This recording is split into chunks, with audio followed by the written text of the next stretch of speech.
Letter 13 by Charles Lamb. Charles Lamb to St. Coleridge Nov. 8th, 1796. My brother, my friend, I am distressed for you, believe me I am, not so much for your painful, troublesome complaint, which I trust is only for a time, as for those anxieties which brought it on, and perhaps even now may be nursing its malignity. Tell me, dearest of my friends, is your mind at peace, or has anything yet unknown to me happened to give you fresh disquiet and steal from you all the pleasant dreams of future rest? Are you still, I fear you are, far from being comfortably settled? Would to God it were in my power to contribute towards the bringing of you into the haven where you would be.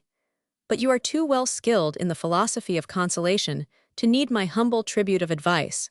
In pain and in sickness, and in all manner of disappointments, I trust you have that within you which shall speak peace to your mind. Make it, I entreat you, one of your puny comforts that I feel for you, and share all your griefs with you. I feel as if I were troubling you about little things.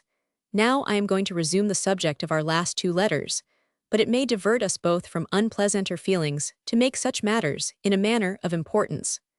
Without further apology, then, it was not that I did not relish, that I did not in my heart thank you for, those little pictures of your feelings which you lately sent me, if I neglected to mention them. You may remember you had said much the same things before to me on the same subject in a former letter, and I considered those last verses as only the identical thoughts better clothed.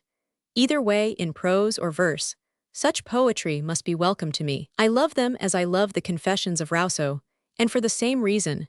The same frankness, the same openness of heart, the same disclosure of all the most hidden and delicate affections of the mind. They make me proud to be thus esteemed worthy of the place of friend confessor, brother confessor, to a man like Coleridge. This last is, I acknowledge, language too high for friendship, but it is also, I declare, too sincere for flattery. Now to put on stilts and talk magnificently about trifles, I condescend then to your counsel, Coleridge, and allow my first sonnet. Sick to death am I to make mention of my sonnets, and I blush to be so taken up with them, indeed I do. I allow it to run thus, fairyland and sea as you last wrote it. The fragments I now send you I want printed to get rid of 'em, for, while they stick burr-like to my memory, they tempt me to go on with the idle trade of versifying, which I long, most sincerely I speak it, I long to leave off, for it is unprofitable to my soul.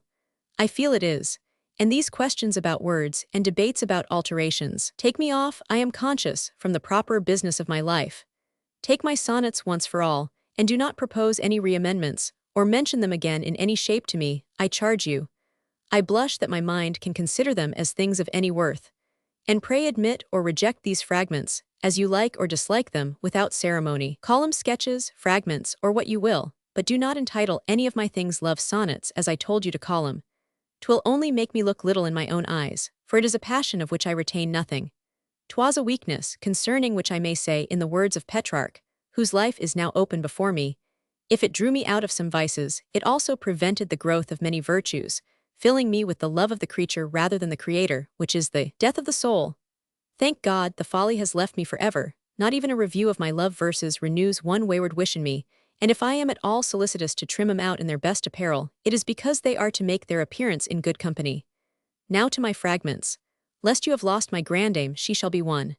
'Tis among the few verses I ever wrote, that to marry is another, which profit me in the recollection.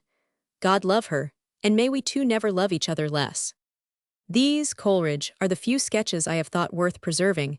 How will they relish thus detached? Will you reject all or any of them? They are thine, do whatsoever thou listest with them. My eyes ache with writing long and late, and I wax wondrous sleepy. God bless you and yours, me and mine. Good night. I will keep my eyes open reluctantly a minute longer to tell you that I love you for those simple, tender, heart-flowing lines with which you conclude your last, and in my eyes best, sonnet, so you call him.